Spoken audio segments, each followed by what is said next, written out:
So now I want to add some color to my web page, so I'm going to set up an external style sheet. An external style sheet is a style information sheet that can be used by any web page that is linked to it. So I have styles here for the H1 tag, the main heading. This is the H2 tag, and I'm going to use the body tag to change the background color and the font style as well. To start off, you need to go to your CSS Designer panel, which is a very awkward looking panel. It looks like this. And you click on the plus sign, and you have different options. You can define in the page, use an existing file, or create a new one, which is what I want to do. So I'm going to click on create a new file. The first thing you have to do is give your file a name.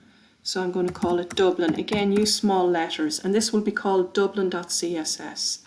And I click OK. We want to make sure that it's going into the correct folder, and it is going into the web folder, so I'm going to call it Dublin here.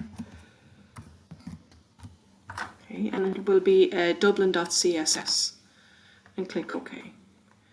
And then what you do is you scroll down here to the selector option. So I'm just going to pull this open here, and I'm going to highlight the first one. Now what I want to do is create a style for this. Now I don't need the body tag, so I'm going to get rid of that and just have H1. Okay, and I'm clicking on the H1 option, and I'm just going to unclick show set. What I want to do is click on this little icon here, the text, which will allow me to choose a text color. So I'm just going to go with sort of an orangey kind of color for the moment. Or you can use your eyedropper tool and select colors from your picture. So this orange here might do well, the one from the picture. Okay, and now my heading 1 is a different color.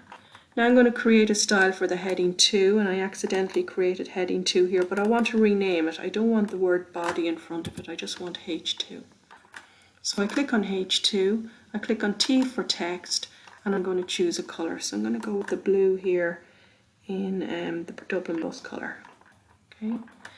Now, the next thing I want to do is create a background color for my web page. So this needs to be done with your body tag. So what you do is you click on your plus sign, and you just type the word body, or just use it if it comes up.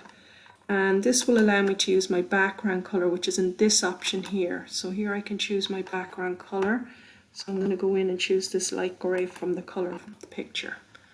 And I can also, while I'm here, click on the T tool and choose font family and change my font. I'm going to go with Gill Sans, and changing the font makes a big difference to your color scheme.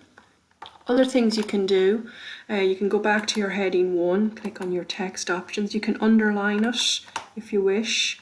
You can center it using this center button here. I'm just going to pull this out of the way to show you. So when I click the center button, the H1 will be centered. If I wanted to change the color, because I don't really like that color, I'm just going to make that white instead of yellow. Okay. Now when you save your style sheet, you can close it first of all with these little double arrows, because it does have a habit of getting in your way. What you have to do is go File, Save All, because you're not just saving. If you press save, you're just saving the HTML file and not the CSS file. So you have to go Save All, because now we have the CSS code and we have the HTML code, and the two of them are attached.